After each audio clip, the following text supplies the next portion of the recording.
วยงามควายงามมีเจตัวงามๆเห็นบ่นี่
อากาศเย็นดี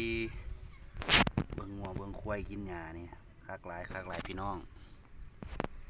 นี่จะตัวงามควายเลย